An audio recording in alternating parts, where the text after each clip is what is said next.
دین اسلام بلا شبہ فلاح اور راستی کا دین ہے جو نہ صرف کمزور، ضعیف اور مجبور کی مدد کرنے اور اسے دوبارہ معاشرے کے قابل بنانے کا درس دیتا ہے۔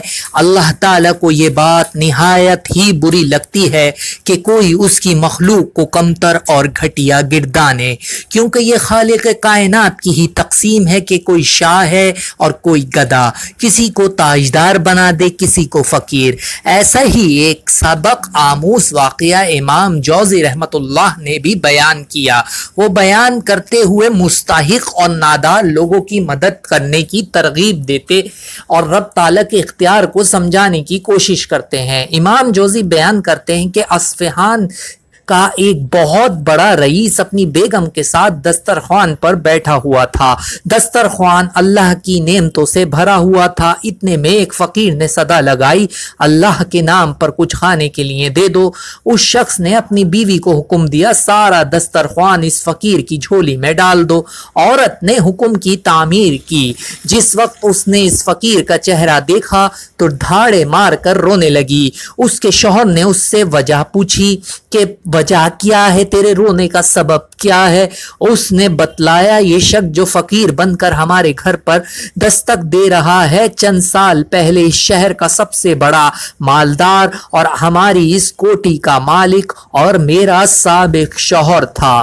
چند سال پہلے کی بات ہے کہ ہم دونوں دسترخوان پر ایسے ہی بیٹھے ہوئے تھے، کھانا کھا رہے تھے جیسے کہ آج کھا رہے ہیں، تو اتنے میں ایک فقیر نے صدا لگائی کہ میں 2 دن سے بھوکا ہوں، اللہ کے نام پر کھانا دے دو۔ میرا شوہر دسترخوان سے اٹھا اور اس فقیر کی اس قدر پٹائی کی کہ اسے لہو لہان کر دیا۔ نہ جانے اس فقیر نے کیا بد دعا دی کہ میرے شوہر کے حالات دگرگو ہو گئے، کاروبار ٹھپ ہو گیا اور وہ فقیر و خلاش ہو گیا۔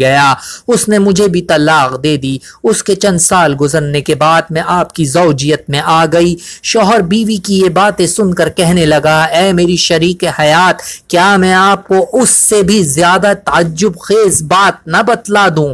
اس نے کہا، ضرور بتلائیں۔ کہنے لگا، جس فقیر کی آپ کے سابق شوہر نے پٹائی کی تھی وہ کوئی اور دوسرا نہیں بلکہ میں ہی تھا وہ فقیر۔